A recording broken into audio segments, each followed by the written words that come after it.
Welcome to the fourth Amazing Race Canada 4 recap episode of the Your Team Number podcast from Reality TV Warriors. My name is Michael Harmstone, and joining me, as always, is the Canadian who always wears a backwards hat when he performs Vietnamese karaoke, Logan Saunders. Morning. Thought I'd go for a curveball choice for your intro this week. One of my favourite little observations from the episode, Lowell's backwards hat. And the pose at the end. Yeah. And thank God that was such a good episode after last week. There was no equalizer. No equalizer whatsoever on the buses. We haven't really had an equalizer all season long.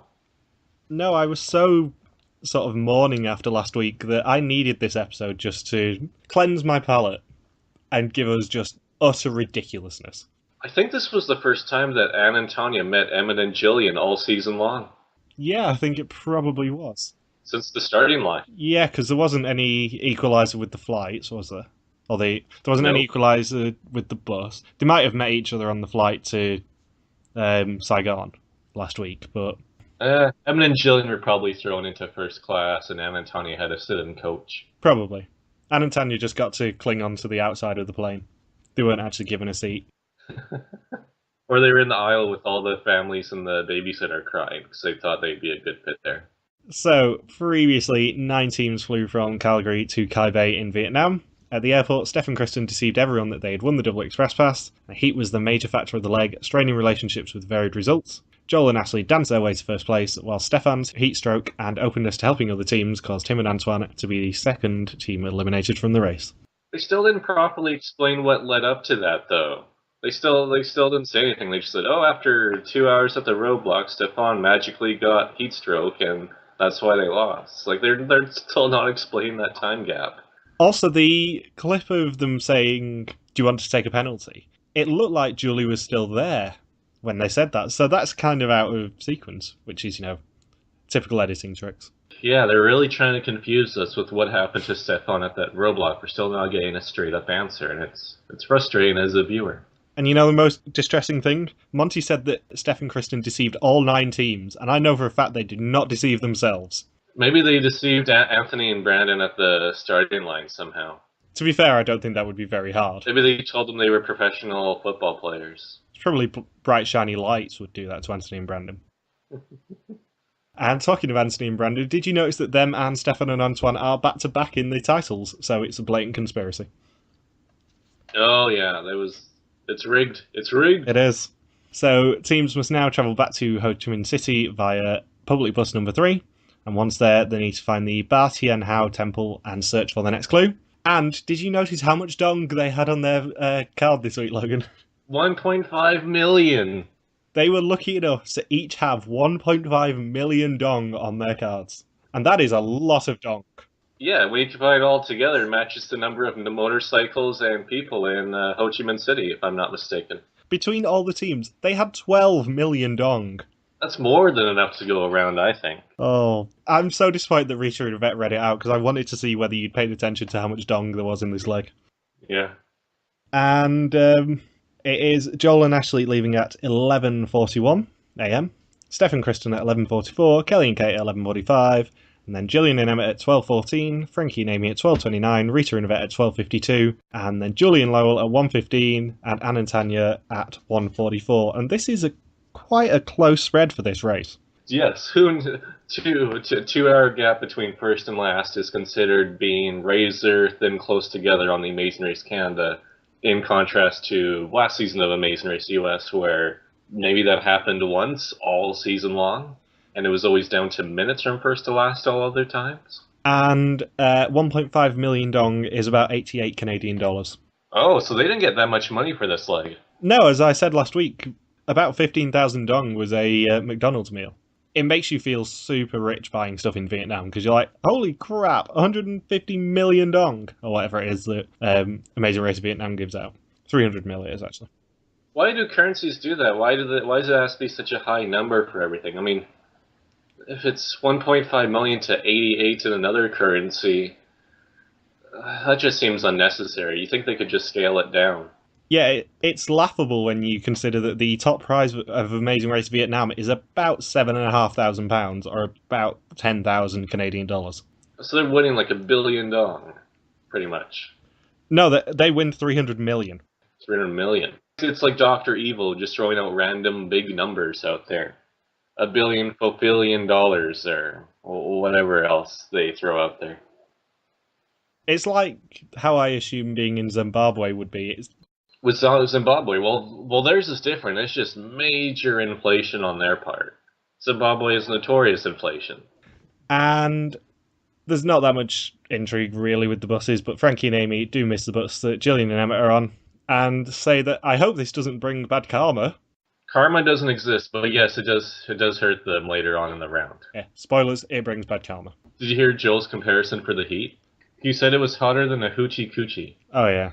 I do not want to know what that means. And the look that Ashley gave him. It's like, wow, if you didn't know that my dad was over the age of 40, you certainly do now. It's like, Dad, stop talking about hoochie coochie all the time. Actually, I think that's have you ever seen the Hitler sitcom that the BBC did like 20 years ago? A Heil Honey I'm Home or something it's called, isn't it? Yeah, Hail Honey, I'm Home, yeah. I believe that's one of the songs that Hitler sings is about hoochie coochie. Here comes the tickle monster. And I know after this week's show you are planning on actually doing proper predictions of where teams are going to end up. I think you can rule out 3 of the 7 teams straight away. Which would be? Which would be all the non-female teams. Because Anne and Tanya's first confessional is that they are hoping for 2 women to win. Going back to the Matt and Dana discussion last season, they wouldn't include that if it didn't happen. That is true. So I think that we will not see a male winner this season. I think it's going to be all female. The odds are definitely there. I hope for crazy's sake that it is Kelly and Kate or Frankie and Amy, but... Wouldn't that be awesome if Kelly and Kate somehow win the season? I know that after this leg that their Vietnamese advantage is essentially gone and that they're probably going to go back to being at the bottom once they head back to Canada because that's just how it works. But yeah, it would just be amazing if they somehow just keep this up and win at the end of the season after 2 ninth place finishes to open up their journey. The wondrousness that would be basically the Chinese Charlotte and Nabila winning a season would just be awesome. That would be the Canadian season we deserve. Mm-hmm. And we've still got 3 more non-eliminations to go, so Kelly and Kate can still scrape by several more times within the Canada legs. Especially after how sucky last season's winners were. KK. You've not texted me that yet. Yes, I will. I'll get around to it. You do need to give my number now to Jesse now that you have it, and just get him to text me KK, because that would really annoy me. just every few days, be like, here, Jesse, want to make a quick 5 dong? Just text KK to Michael Harbstone, and he'll just be outraged. But don't say that it's you. He'll figure it out. He'll know it's you, but as long as you don't outright say it, he's going to be too hesitant to start name calling. Something tells me that Jesse would do anything for 5 dong. Not even a giggle at that one. Yeah. You're just going too far, Michael. Fine. So, once teams get to the temple, it's an active route info which is taking part in a ceremonial practice to bring good luck and release negative energy, releasing birds from a cage. And once all their birds are gone, they receive their next clue. And I love that the theme of these Vietnam legs is just shit on Kelly and Kate. Just try and really annoy them and scare them. The birds are supposed to be the protector of travelers. Kelly did not feel so protected when releasing the birds. I'm just so scared of their wings. Oh, she will never drink Red Bull. It would just blow her mind if she was given wings. And no, I don't mean the singer from Hong Kong. Actually, if there's like the adaptation of the Greek mythology of Icarus, and Kelly had to play the role of Icarus, she would just instantly fly towards the sun just to get the wings to melt. Are you aware of the Hong Kong singer Wing? No, I'm not. Basically, she does terrible, terrible karaoke versions of songs. I will have to send you at least one of the YouTube links. Because she's What's awful. her most popular one? Is it like American songs that she does? Yeah, it's English language. Oh, okay. She has a unique singing style according to Wikipedia. And she sung stuff like Phantom of the Opera and Dancing Queen and Candle in the Wind. Dancing Queen? Yeah, I'll send you Dancing Queen. She's just wondrous. And this task seemed entirely pointless to me. Just one of those additional route info tasks they had to find within the busy street. It was the more the challenge was probably to find the birds than it was to do the actual task. I honestly suspect that they only showed us the first three teams doing it just to say it happened, and then only showed us Anne and Tanya doing it just so they had a little bit more airtime in the episode they lost. Do you think Lowell has used the bus's horn as his ringtone? Do you think that's his ringtone now? Almost certainly, but lol, if you haven't yet found it, I will try and clip it for you because I can do that for you. That is a damn promise. So, yeah, once teams complete that task, they have to make their way to the corner of Liching Thang and Nguyen Tong Street. And that is actually how it's pronounced rather than how it was butchered on the show, where they will find the next clue. Ooh, Michael, you're really trying to really show off your Vietnamese pronunciation knowledge. Everyone's going to be so impressed. Yeah, worryingly, when they did the bug eating task and stuff, I did actually recognise Quan 1 as District 1 from when I was in Vietnam last year. I'm quite worried with myself for actually remembering that. That District 1, that seems a lot more peaceful than District 9. Quan is the Vietnamese word for district, because we found that when we got hopelessly lost in Ho Chi Minh City and ended up having to buy a drink in a KFC just to steal their Wi-Fi. So that famous golfer in the States, her last name actually translates to district? Michelle Kwan? Spelled differently, I think, Logan. Oh, okay. I knew it was a bit of a stretch. And once teams get to that corner, it's a roadblock, which is who's a tool, and no, the correct answer is not Gino and Jesse. Oh. There's at least one more Gino and Jesse joke coming. So, in this roadblock, one team member must reassemble a scooter using all the tools and screws provided and the instructions that are in Vietnamese. Once the scooter is back in one piece, they receive their next clue. And also, when Monty said that there were thousands and thousands of scooters in Ho Chi Minh City, he is underestimating. It is like chock full of them. I would not have wanted to take a taxi in Ho Chi Minh City purely because of how many scooters there are and how many stupid people there were driving them. I mean, it got to the point where we were trying to cross this. It was a road leading onto a roundabout, and we were trying to cross this, and they don't even stop for you. It is just like a real life game of Frogger. They just go around you. So we were having to walk across this like 8-lane motorway, pretty much, and just have scooters going maybe an inch from our arms as we were walking across. But they dodge you though, right? Just. Oh yeah, they're trying to audition for Fast and the Furious 9 Vietnamese drift. It was emotionally scarring. I wonder what's the fastest anybody's ever run across an intersection in the middle of Ho Chi Minh City. I wonder if that's an actual sport, to see how fast you can get across. Probably quite slow, because you would not want to run out like that.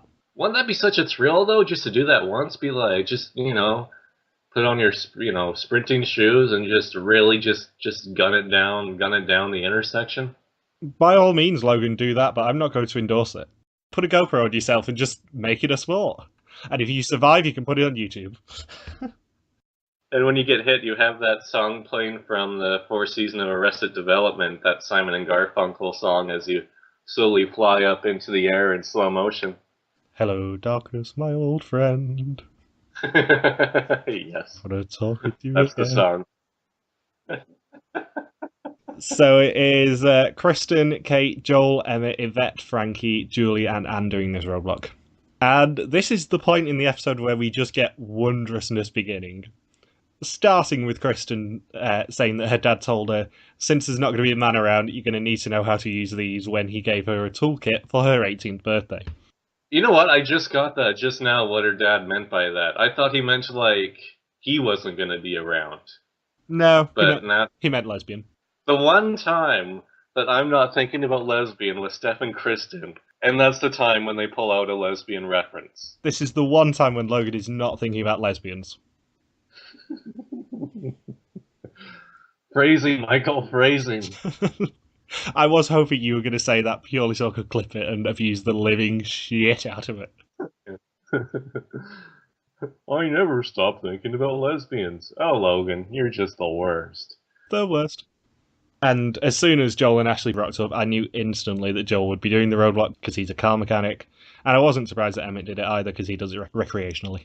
I mean, we should note that we know this is going to happen in one of the later episodes, but somebody's going to screw up at a job relating to their profession, and there's going to be those fans that say, oh, that happens every single time, that's tradition on Amazing Race Canada. Well, folks, it doesn't happen every time because Joel just did it, and he did it well. Everyone's going to have selective memory when it comes to this down the road. So get ready, guys, because we will be shouting you down on this. Yes, I will be twisting and shouting. Twisting and shouting. So there really actually wasn't that much to say about this task. I don't know, Kelly was pretty amusing trying to put the motorcycle together. I was wondering whether we were going to get a Kelly and Kate getting eliminated in Vietnam moment, when it looked like she was just going to be struggling with that task. Yeah, I thought that was possibly going to happen. But then I remember just how far behind Anne and Tanya always are all season long. Especially with the fact that there was no equalizer, so Kelly and Kate had a 2-hour head start on Anne and Tanya. Yeah, how on God's earth did Anne and Tanya fall that far behind? Because I don't think they got to the temple until it was dark. It seemed like they were just hanging around waiting for the bus to leave, so maybe they were supposed to make Julie and Lowell's bus, but then they took too long, so then the next bus was like another hour before their bus left. It could have been 1 hour intervals between each bus that left Kai Bay. Yeah, because we found out last week that it's only about an hour from Ho Chi Minh City to Kai Bay. So there really wasn't that much excuse for them to be that far behind, but it was basically pitch black by the time they got to the temple. And it definitely was pitch black by the time they got to the mechanics. So they left at 1:44, the pit stop, and it's supposed to be 1 hour to get to Ho Chi Minh City. Maybe their bus left during rush hour traffic when it was really bad in contrast to the other teams? Yeah, perhaps. So I guess they would have taken like 4 or 5 hours to get to Ho Chi Minh City if we're going based on the daylight and the edit. Or they just took a really long time to get to the bus station in the first place and they just didn't have enough time to get that across to the audience. Yeah, anyone listening who's going to be interviewing Anne and Tanya, could you find this out for me? Because I'm actually interested. So, Joel and Ashley leave first, with Steph and Kristen in second, Gillian and Emmett in third, Kelly and Kate in fourth, and Frankie and Amy in fifth, Rita and Yvette in sixth, and Julie and Lowell in seventh. After several puns, Julie and Lowell left in seventh. Don't screw this up. What was his other pun? She's got a handlebar of this, I think it was. Oh, yeah. And Anne and Tanya leaving last, and Frankie also forgot to take her clue. And actually had to get called back. She was just too excited? Yeah, she had to get called back by the clue giver. I love how it looked like Kristen didn't even find the instructions until after she already made a couple of attempts at it. I'm not sure the instructions helped that much. Yeah, it was probably just had Le Grill written on there. And then Kristen's like, what the hell is Le Grill? And at this point, it is time for your early birthday present. Because Anne and Tanya said something wondrous after this task. Did you write it down? I feel like I wrote something by them down. I can't remember what it was. Logan, this is your birthday present from me. When the farmer feels their seaweed has been properly laid out to dry, he may give them a little face cream. I did it in one take. So proud of you! It was like magic in my fingers. Oh, thank you. Oh!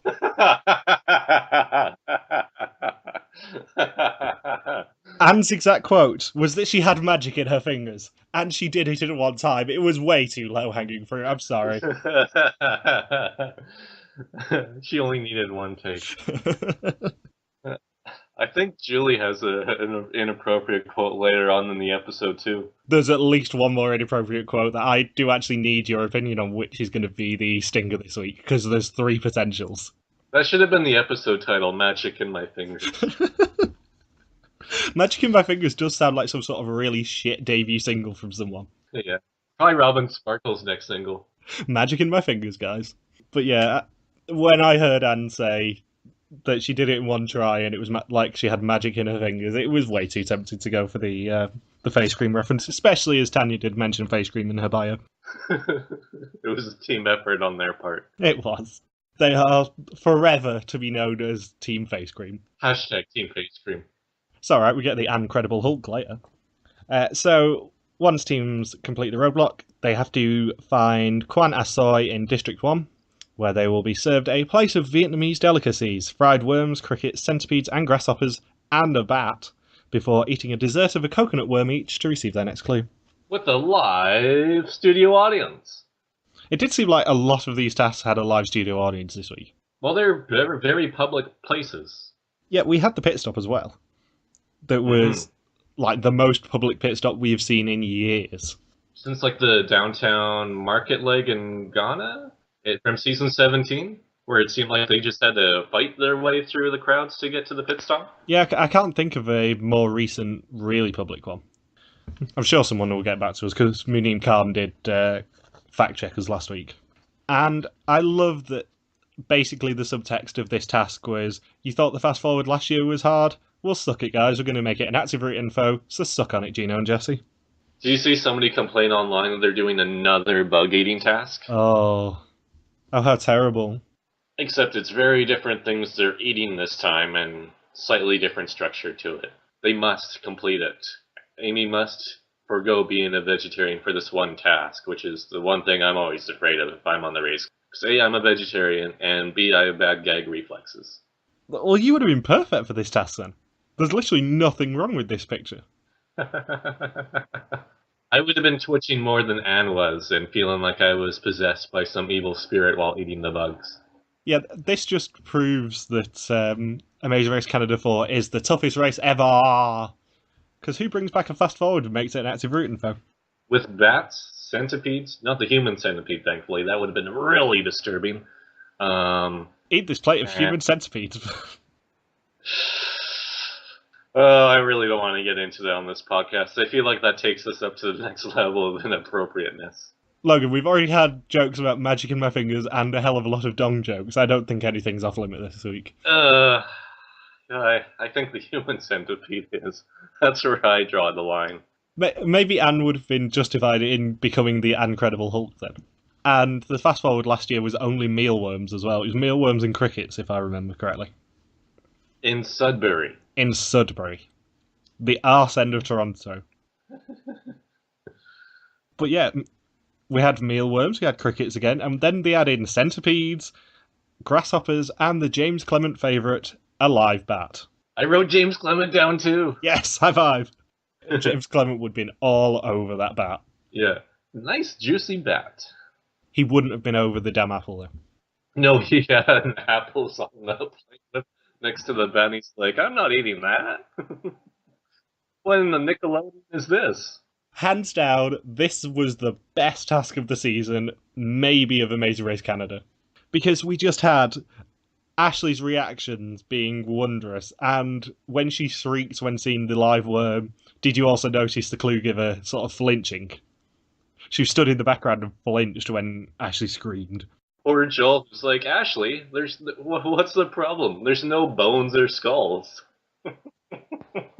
And then we had Kelly and Kate being boss bitches and just going, oh, we eat this all the time, we're Chinese. Mm-hmm. And just devouring it. They even had, this didn't make it on air, but they had seconds. That's why they only won the leg by a few minutes, because they just asked for seconds. Mm-hmm. They needed to bat their eyelashes to get the seconds. Oh, Lowell, we'd be so proud of you. Yeah, we had Amy being a vegetarian. We had Anne basically turning into the Incredible Hulk. It was just delightful. Yeah. You don't like it when I get batty. She was twitching. She was like that one guy from the Black Eyed Peas music video. It was hilarious. I can't say I'm up on my Black Eyed Peas videos. I think it's the Don't Funk With My Heart music video, where the one guy just twitches because of the voodoo doll. Alright. And did you pick up on the subtle hints that Anne and Tanya might be mothers? What, did they say, like, you can't have your dessert until you finish your centipedes and bats? It was something like, oh, we're mothers, we can get through this. It's like, you don't need to start every sentence with, oh, we're mothers, we can. We're Italian Vikings, we can paddle this. Exactly. So, yeah, this task was just wondrous. And maybe it was a little bit unfair on Amy having to still eat her worm. I think they probably could have got away with not having that rule in place, as long as Frankie was willing to do it. They could have just made it a second roadblock. Oh, imagine if it was a second roadblock, then that means Amy would have had to do this whole task. That would have been better TV. You like good TV? You want good TV? Yes, Sabrina. And once teams complete this task, they find out it is a detour. But before we get to that, here is your first option for the stinger this week. It is the wondrousness that is Ashley. Ugh, I'm so sick of my life. I feel sick because I know it's inside me right now. Ugh. I wrote that down. That has to be the stinger. That's the... Yes, Ashley does indeed know what is inside her. And being the 12-year-olds that we are, despite the fact that Logan is nearly double that age now as of Saturday, she knows what's inside her. Oh, it's no bones or skulls, though. True, she doesn't have any bones inside her. So the detour is flip-flop or V-pop. And in flip-flop, teams must learn a flair bartending routine whilst mixing the signature cocktail of the bar, the Hello Vietnam, or as they would call it in Korea, Anyong. And they need to mix it correctly to get their next clue. And in V-pop, I have to let John Montgomery himself introduce it. I can't do this justice. In V-pop, teams will make their way to Kingdom Karaoke, take the stage, and channel their inner pop star! There has to be a deleted scene where Monty performs the Shine Your Light song. You can tell I had so much fun with this episode, can't you? Did you know who really loves the karaoke task and really wish that they got to do it? Who's that? Pierre and Michelle. This would have been the perfect task for them to try and do karaoke in Vietnamese, because we know how outgoing they are and how much they love to sing, and especially in the Vietnamese language. Despite the fact that this is a pretty much direct recycle of the Whiskey Dicks task from Amazing Race Canada 2. But yeah, it wasn't V-pop though. Pierre and Michelle, it was just very generic rock. Karaoke tasks have never let me down. There is very little better on the Amazing Race than a terrible karaoke task. I don't know, Amazing Race 14's karaoke task was pretty bad. Yeah, but that came in a bad leg. And the alternate for that was the dentistry task, if I remember correctly. Season 14 sucks so much on so many levels, it's unbelievable. Yeah, the dentistry task does sound like the sort of thing that would appear in Hammer Odds. I would rather experience the dentistry task than to watch The Amazing Race 14 again. Really? I would rather have Margie looking through my mouth. That's definitely not getting clips. Even more than Amazing Race 24. Because we both know how much hatred there is on this podcast for Amazing Race 24. I would book 2 dentist appointments. Would it be with the weird Georgian dentist from Hammer Odds 4? Probably. Almost certain. So, in V-pop, teams must learn a chorus and a verse of a Vietnamese karaoke song called Shine Your Light, which has been written out phonetically for them, and then they have to perform it in front of a crowd to get their next clue. And Monty singing is just everything I needed and more. After my disappointment at Stefan and Antoine going last week, I needed something as ridiculous as Monty singing to just cheer me up again. I love how we try to do the whole tone with the Vietnamese singing as well, the pop sound. Yeah, if they don't have the deleted scene of Monty singing Shine Your Light, I'm going to be so disappointed, because that's the sort of thing that Amazing Race Canada needs to give me now. You think V-pop would also refer to what Ashley was talking about what's inside of her? As soon as she started that sentence, I was like, don't go there, Logan, don't go there, Logan, don't go there. Oh shit, he went there. I told you, the human centipede is where I draw a line, but everything else is fair game. But talks of what's inside me, which is ironically another Arrested Development reference thanks to the man inside me. Yeah. Oh, Tobias. I just blew myself. So, yeah, Gillian and Emmett have one attempt at the karaoke task and then switch straight to bartending.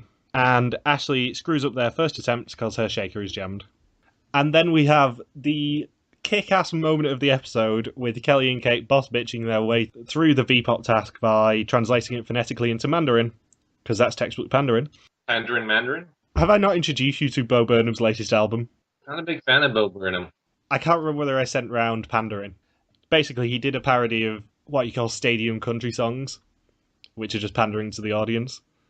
But the level of rhymes for the word pandering is quite impressive.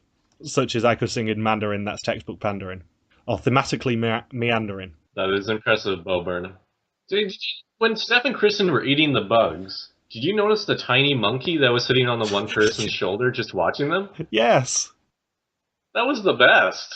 He almost got into the banner stakes, but there were better reactions this week, such as Ashley dry heaving it everywhere and scaring the living bejesus out of the clue giver. Yes. So yeah, Kelly and Kate leave V-Pop in first, with Steph and Kristen leaving Flip Flop after 25 attempts in second. Rita and Yvette leave V-Pop in third, and Frankie and Amy leave V-Pop in fourth. And which one would you have picked, by the way? I meant to mention this. Probably V-Pop. I always love a good karaoke throwdown. I think you probably should stay the hell away from something like Flair bartending, because it is something you can either do really well or really not. Which we found out with Emmett and Jillian this week. Yeah, if you can't do it, you get to do 63 attempts and stay there for hours. Is that a record? I can't remember a number being higher than that on The Amazing Race. Yeah, I don't think we've ever seen a number that high. It was quite impressive. We also had Joel and Ashley on 59.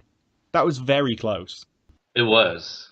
And Anna and Tanya, being mothers or Italian Vikings or whatever it is that they choose to be to relate to the task, they were able to do it in just 30 attempts. They did it in half the time that Emmett and Jillian did.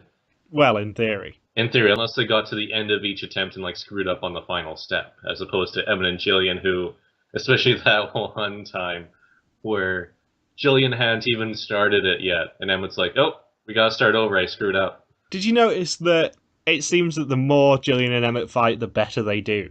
Because they really didn't clash that much. They didn't have the iconic quote of, "I'm tired of you not listening to me," like last week. The best we got were, "We're not fighting right now, so don't fight with me." But yeah, they don't fight and they do really badly. They fight and they win the first two legs in a row.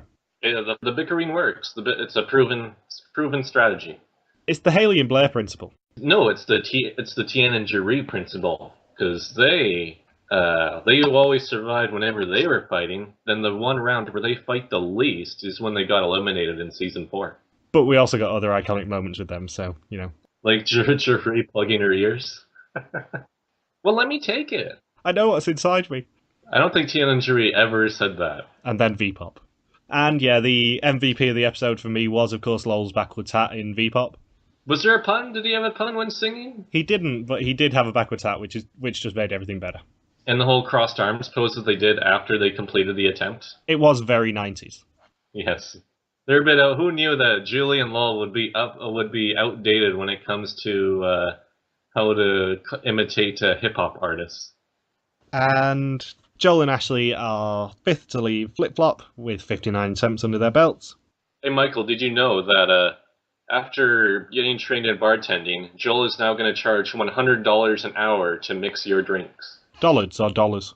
Because, to be fair, dollars would be pretty cheap given that $1 million is the going rate, just like Vietnamese dog. No, you got to pay dollars. Okay, Canadian or Zimbabwe? Canadian. Anyways, with Jillian, I feel bad that they had to switch because she seemed so excited to do the karaoke task. She's even going on stage like, "Am I a really good singer?" And then you just see Emmett completely stone-faced when he has to try and start singing in Vietnamese. He probably would have been willing to do 80 or 90 attempts at the bartending task, even if he was told that it would take that many attempts beforehand, and he would still do that over one attempt of karaoke. The problem for Jillian, I think, is that she was overshadowed by Monty. Monty set the bar so high for doing Vietnamese karaoke that it's such a task to actually attain it. Yeah, Monty's performance was very noteworthy. Is that a Lowell pun? Yes, it was. So yeah, Julie and Lowell leave V-Pop in 6th, with Jillian and Emmett leaving Flip Flop in 7th after 63 attempts, and Anne and Tanya leave Flip Flop in last after 30 attempts. And I'm pretty sure when Jillian and Emmett left, Anne and Tanya were only on 3 attempts. So there's some sneaky editing there, for want of a better term. They probably only had 5 minutes of overlap at the task, and then Anne and Tanya were probably there for another hour or so after that. I don't think it was that close. Especially if, I'm curious how long it took for each attempt, because the longer it is, the more time that Anna and Tanya would have made up. But seeing how quickly Emmett and Jillian were screwing up so many times, they could have easily burned through like 60 attempts or so in a matter of a couple of hours. Yeah, I don't think Jillian and Emma are actually there that long.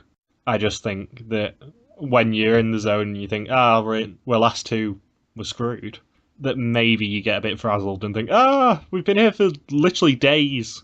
I think they had to be there for a long time, though, because they showed up there in, second or third? And, all the teams who were on the trailing buses all beat them, except for Anna and Tanya. So they had to have lost a ton of time.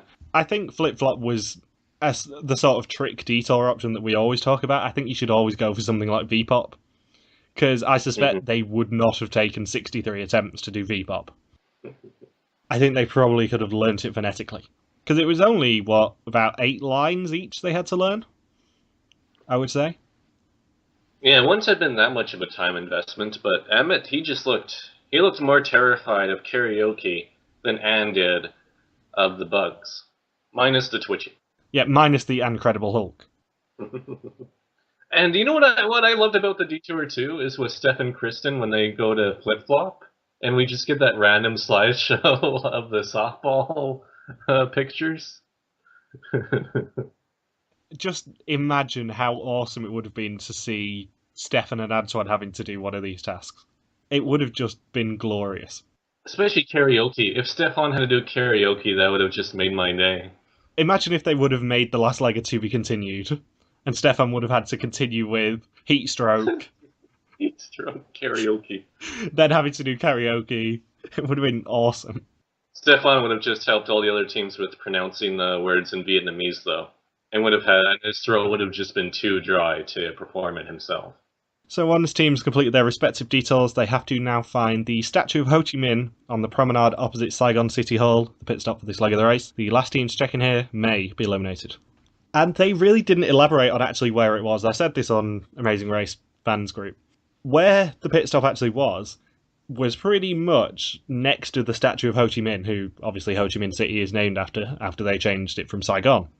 So I'm quite surprised that they didn't at least acknowledge the statue, because it was right behind the crowd. Oh yeah, they didn't even talk about that statue at all, eh? No.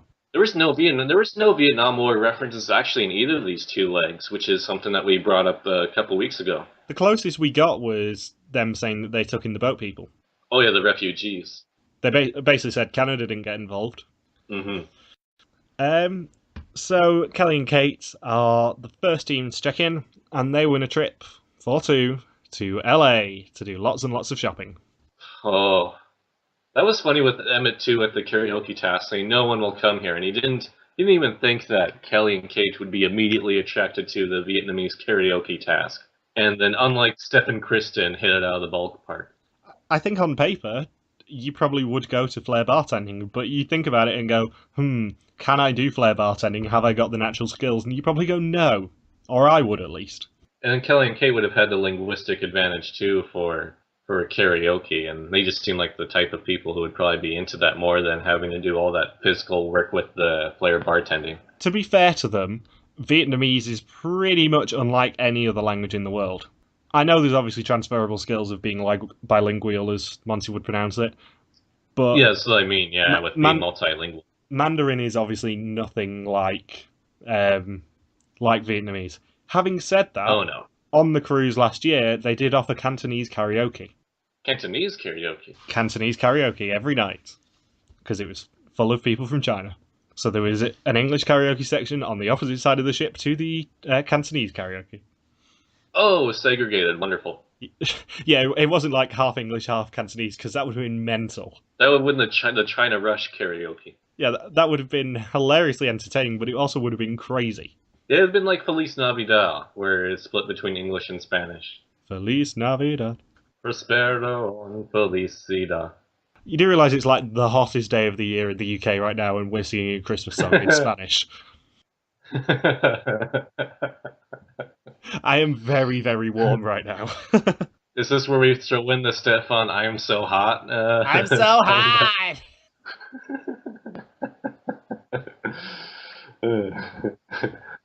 Sorry, I just had a I just thought of something really outrageous to clip two sound bites together.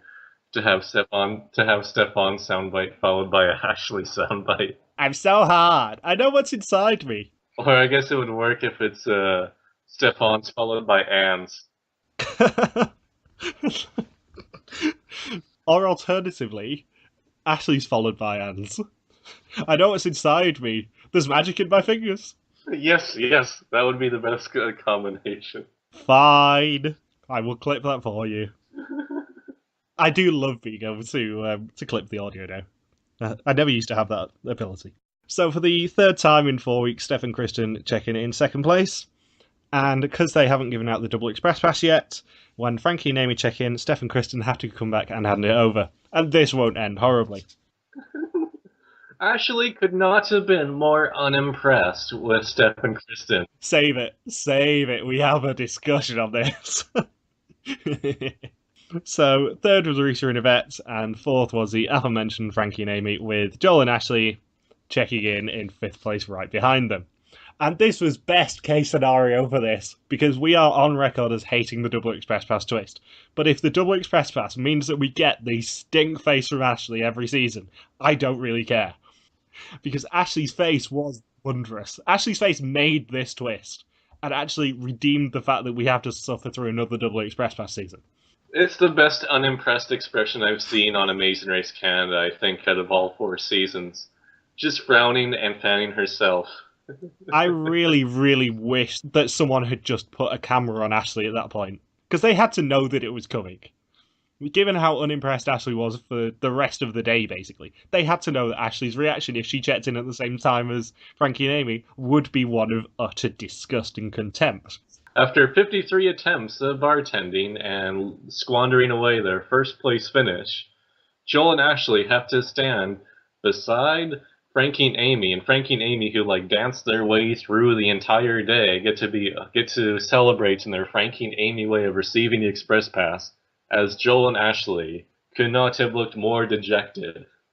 Also, look at it from the other angle. Steph and Kristen were told that they were only going to be seeing Frankie and Amy with the express pass, which is best case scenario for them, because they only have to have lied to one team then. Yes, I was thinking too. I was wondering when both teams checked in within seconds of each other, would they be like, oh guys, we just have to do separate mat chats away and just shoo away Joel and Ashley. But no, they let Joel and Ashley witness this whole thing go down.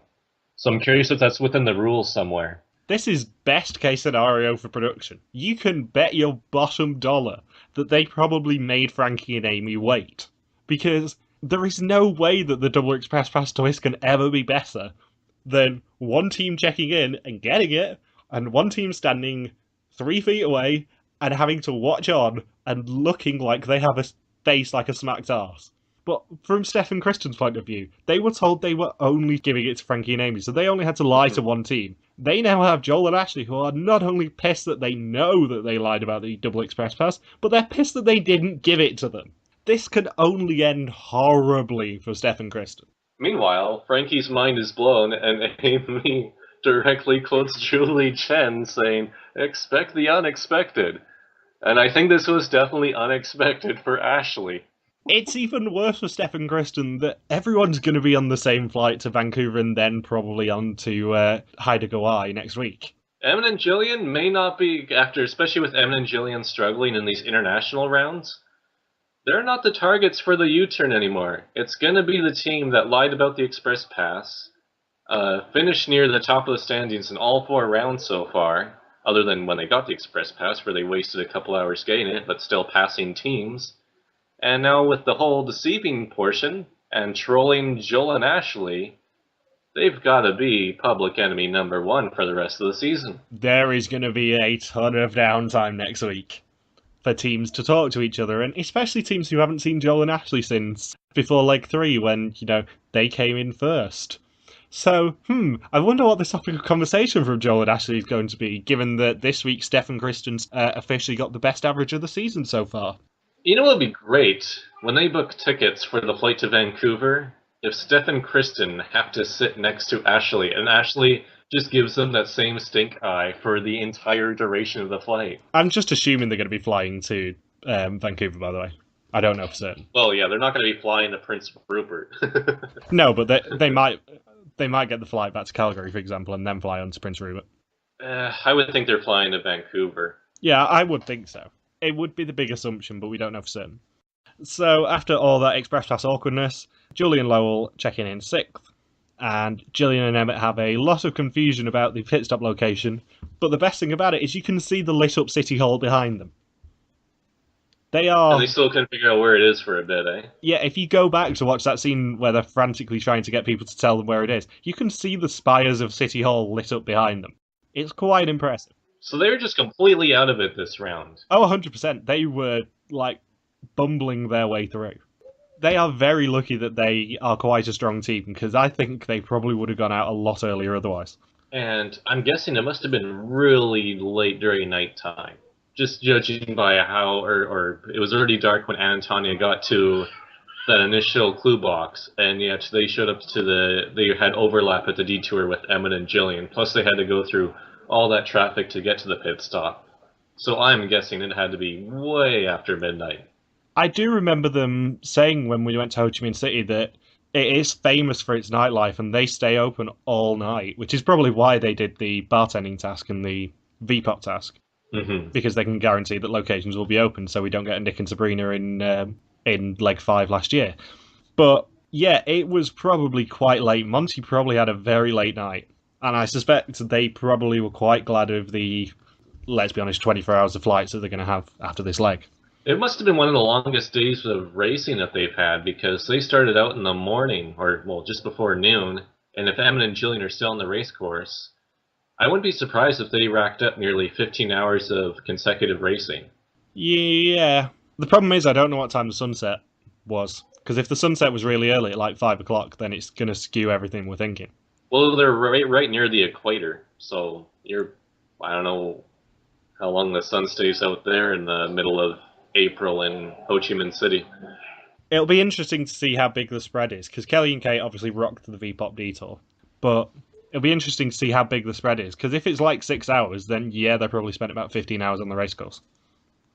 Oh yeah, that's a good point. So yeah, next week's departure times will tell everything. So, checking in 7th was Jillian and Emmett, which left Anne and Tanya to be in last place, and they have a beautiful friendship, but get off Monty's boat, they're in last place, and they're eliminated. Yeah. I love how Anne and Tanya are can't believe we're eliminated, and Monty's like, yeah, you guys kind of finished near the back of the pack once again, and this time it finally cost you. But are you proud of yourselves? I love the segue to just try and uplift them as much as possible in that typical John Monty upbeat Roger Rabbit type attitude. And you can guarantee that James Duthie will recycle the questions he asked Susan and Shanjeet in the inevitably incoming After the Race special.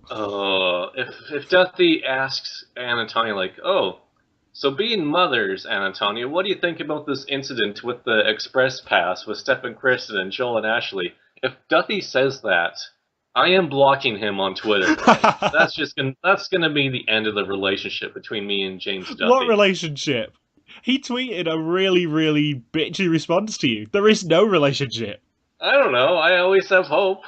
Have you tweeted him since? Or have you sort of slunk off? I'm waiting for an apology from him, Michael. He's Canadian, of course there'll be an apology. I'm so sorry for being mean about you. And with an elimination here, that does mean that we've got 4 eliminations in the next 7 legs. So if next week is an elimination as well, we're going to have elimination, non-elimination, elimination, non-elimination, elimination, non-elimination, elimination for the rest of the season. I would assume they would have to make next round a non-elimination just to, ironically enough, keep people guessing for the rest of the season. I suspect next week will be as well, but if it isn't, then predictable season is predictable. And Antonia, though, they had some promise, a little bit here and there, but overall, this just wasn't their race, as we expected going into it. Them and Stefan and Antoine initially defied expectations, and then both teams ultimately finished close to where we thought they were going to be. Well, with Stefan and Antoine, I predicted they would finish 9th, and then with Anne and Tanya, I thought they would be first out. Yeah, I I don't think it's the wrong decision, because imagine Gillian and Emmett going out here. We wouldn't have any more inevitable meltdowns, because I cannot wait for more Gillian meltdowns. I don't know. I wouldn't have minded Emmett and Jillian just going home. I feel like that would have been a pretty spectacular run of doing extremely well at the start for the first 3 rounds, and then just crashing and burning with having 70 million attempts at bartending. I think that would have been a pretty hilarious downfall.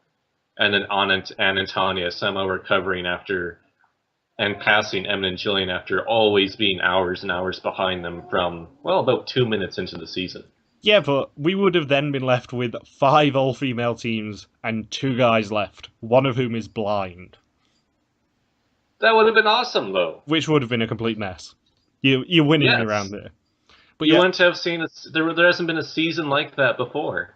I don't think it's a huge shock that Ad and Tanya went out. Like, it would have been a lot more interesting if because we've just seen the bickering exes that have made a strong run several times before in the Amazing Race history, that if they were to go out and we have, these 2 Italian Vikings, or the Ho Chi Minh Hottie, as Anne was nicknamed this episode, or the Incredible Hulk, it just would have been a lot more fun to watch play out. I'm determined to coin that nickname for her, the Incredible Hulk. The Ho Chi Minh Hottie doesn't go over as well? No, the Incredible Hulk is better. Yeah. So, next time, teams head to Haida Gwaii in BC, and Ancient Tales, Planes, and a boat-themed log jam all feature. I predicted they would go there. You did. Well done, you. I said they would go to Haida Gwaii in Season 4, that it was one of about 3 or 4 locations left for them to visit in Canada, and that's exactly where they're going. Probably the last leg we may see in BC for Amazing Race Canada, because they've gone everywhere else. Maybe they can do an entire round devoted to mining in Barkerville or one of the other ghost towns. Or they could do an aviation round in Dawson Creek. And get James Van Der Beek there. James Van Der Beek. My buddy. He was in Dawson Creek, wasn't he? Yes, James Van Der Beek. What a guess.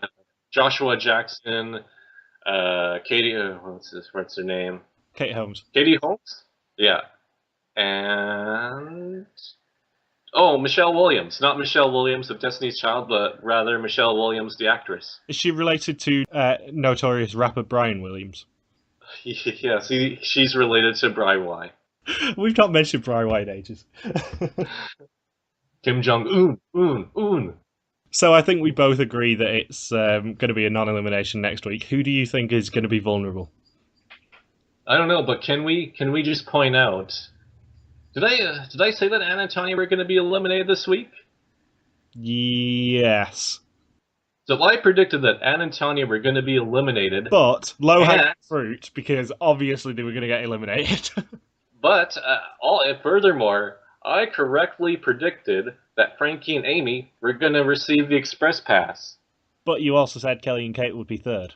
Yes, but but I got the 2 most important parts of the episode correctly. And I believe that Gillian and Emmett would win the leg. I predicted that Anne and Tanya would be eliminated and that Frankie and Amy would get the Express Pass. No, you said Steph and Kristen would win the leg, but same applies. So close, though. If only they chose karaoke. I initially thought that they would win this leg, but Emmett and Gillian having to do karaoke in Vietnamese sounds like a disaster waiting to happen. Which it was. So well done. I'm proud of you. So I got a lot of correctly about this leg. Yeah, you redeemed yourself from the cluster that was your predictions last season. Well, I just missed the boat on Dana and Matt. No, I meant last Canadian season, but I'll take Dana and Matt. Oh, last Canadian season, yes. Okay. So, is there anything else that you want to add about this leg? I think we covered most of it, except for some really obscure notes that I have written down. But, everyone keeps saying with Emmett and Jillian that they're actors and that people from Big Brother shouldn't be crossing over to Amazing Race Canada and that it's just stunt casting. Well, you know that Emmett and Jillian are not actors when they can't even do the basic actor art of bartending. Very true. They were probably found at taco stands. They were juggling burritos. Because that is now the traditional place to find people. Mm-hmm. It's just how it works. And you can find Kelly and Kate at a centipede stand. Not a human centipede stand, though, because that would be weird. No, that'd probably be more for might be more for like Anne or something, I guess. So there is one thing that does need to be said, and that is that by the time this episode comes out, it will be our very own Michelle Pierce-Denovan's birthday. So happy birthday, Michelle. Happy birthday, Michelle. And thankfully, there is nothing else important that's happening this week, so we can just focus on Michelle's birthday. Yeah, we can just solely focus on her, just complete tunnel vision. It's really a whole week dedicated to Michelle. It'll be like a true communist regime where she can be like a culture of personality. It's the Michelle birthday week, let's be honest. There's going to be a mural. Don't promise anything. You'll have to actually achieve it if you promise things. Do I have to focus and believe before I achieve it? Yes, we need to talk about Amazing Race Australia.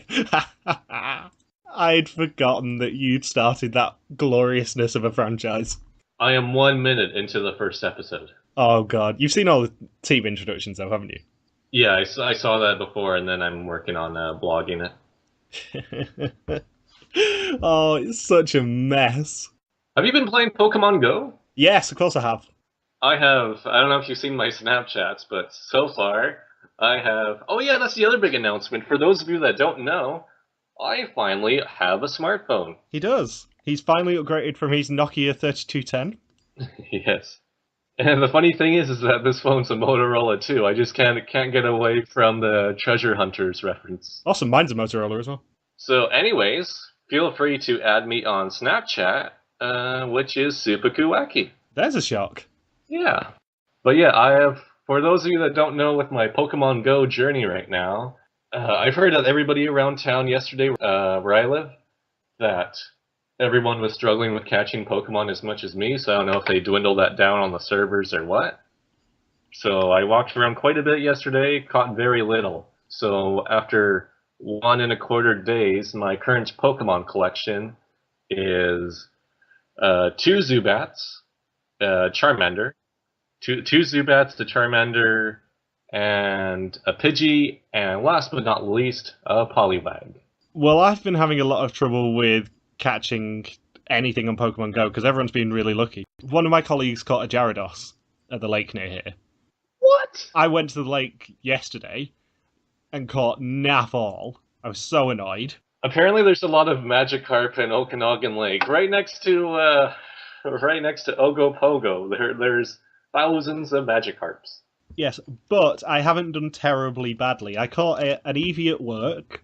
I caught a Rhyhorn earlier. Whoa. What else have I got? I accidentally chose Bulbasaur instead of Squirtle because Squirtle is bae. I saw a Pikachu and couldn't catch it on Monday. I'm not doing too badly. I'm just not doing as well as I'd hoped to be. So on the journey of becoming a Pokemon Master, what level are you? I am level 9. Yeah, I'm still on level 2. Ooh. Because I can't catch anything. It's ridiculous. Have you decided what team you're going for yet? I didn't even know about the team thing till yesterday. It's going to be really tough to decide my allegiance. It's like, it's going to be like Michael Blue Sr. deciding which gang to join up with. Everyone's trying to woo him over. Seriously, how many of these references to Arrested Development are we going to make this week? Several. Yeah, several is the correct answer. Several references. So yeah, what I was getting at is on Saturday it is of course Logan's birthday, so this technically is the Logan's birthday extravaganza, hence the dirty clip that we had earlier. So I have a friend here to just say something for you. Happy birthday to you. Happy birthday to you. Happy birthday, dear Logan. Happy birthday to you. Oh, thanks, Anne. Oh. An Italian Viking message for you there. Oh, that is great. That supersedes any magic in her fingers. Oh, I think we've got to finish on that note, haven't we? So, yeah, thanks for listening to this UR Team Room podcast. You can join us every Wednesday for more Amazing Race Canada recaps. And yeah, Michelle's birthday Thursday, Logan's birthday Saturday. Wish them happy birthday on Twitter because, you know, RTV Warriors will be. If you've got any questions, feel free to contact us on our Facebook page, RTV Warriors, on our Twitter account at RTV Warriors, or on our own Twitter pages, MJ Houston for me and Logan Superquacky for Logan, and obviously follow Logan on Snapchat at Superquacky. Bye. Hashtag 250. Hashtag. There's a lot of hashtags, but I think they're all inappropriate this week. Do it anyway. Well, I don't even have the hashtags prepared. Oh, hashtag 63 attempts. Hashtag Kelly and Kate domination. Hashtag centipede. Hashtag magic fingers. And yeah, that's about it. Just chill till the next episode. Peace. Hashtag I know what's inside me. I'm so sick of my life. I feel sick because I know what's inside me right now. It was like magic in my fingers. I'm all wet. It doesn't matter.